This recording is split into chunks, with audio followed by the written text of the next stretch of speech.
बऱ्याच पालकांना आणि विद्यार्थ्यांना एक पडलेला प्रश्न असतो तो म्हणजे परदेशातील किंवा विशेषतः अमेरिकेतील पदवी शिक्षणाचा खर्च आहे तो जास्त आहे. आता तो खर्च जास्त आहे का कमी आहे? या प्रश्नाचं थेट उत्तर नाहीये. म्हणजे तुम्ही या प्रश्नाकडे कोणत्या दृष्टिकोनातून पाहता याच्यावरती अवलंबून आहे. मी एक उदाहरण देऊन सांगतो. यावर्षी आमच्या एका विद्यार्थ्याला 6 ॲक्सेप्टन्सेस आले होते. त्यापैकी एका युनिव्हर्सिटीला जायचं त्यानं आणि त्याच्या पालकांनी फायनल केलं. तर त्या युनिव्हर्सिटीकडून काही स्कॉलरशिप आणि ट्युशन वेव्हर मिळालं. हे ट्युशन वेव्हर आणि स्कॉलरशिप पकडल्यानंतर एकूण जी ट्युशन फी होती, टोटल ट्युशन फी त्याच्यामधून बरीचशी फी ही मायनस झाली.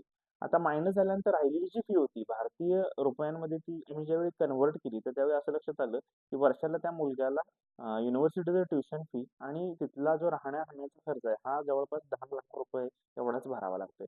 तर ही त्याची जी ट्युशन वेव्हर आणि स्कॉलरशिप आहे, ही पुढच्या 3 वर्षांसाठी, हे वर्ष पकडून एकूण 4 वर्षांसाठी असेल. म्हणजे 4 वर्षे त्याला प्रत्येक वर्षी त्याला ₹10,00,000 भरावे लागतात.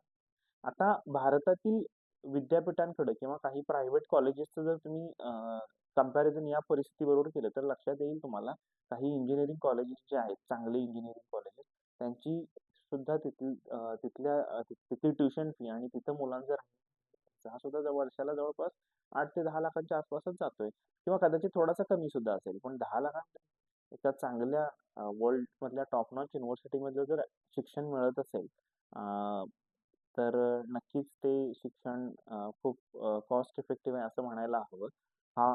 ही पहिली गोष्ट झाली. त्याच्यामध्ये दुसरा मुद्दा असा आहे, ज्यावेळी तुम्ही बॅचलर्स अमेरिकेमध्ये करता, तर मास्टर्स करत असताना मॅक्सिमम मुलांना स्कॉलरशिप मिळते आणि पी-एच-डीला तर ट्युशन फीच नसते.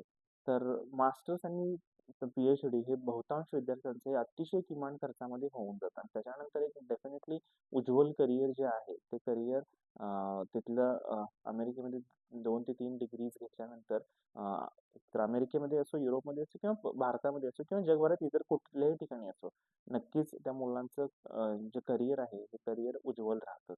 तर या सगळ्या गोष्टींचा पर्स्पेक्टिव्ह जर बघितला, तर लक्षात येतंय, की बॅचलर्समध्ये जी रक्कम पालकांना किंवा विद्यार्थ्यांना गुंतवावी लागते, तो खर्च नसून नक्कीच ती एक इन्व्हेस्टमेंट आहे.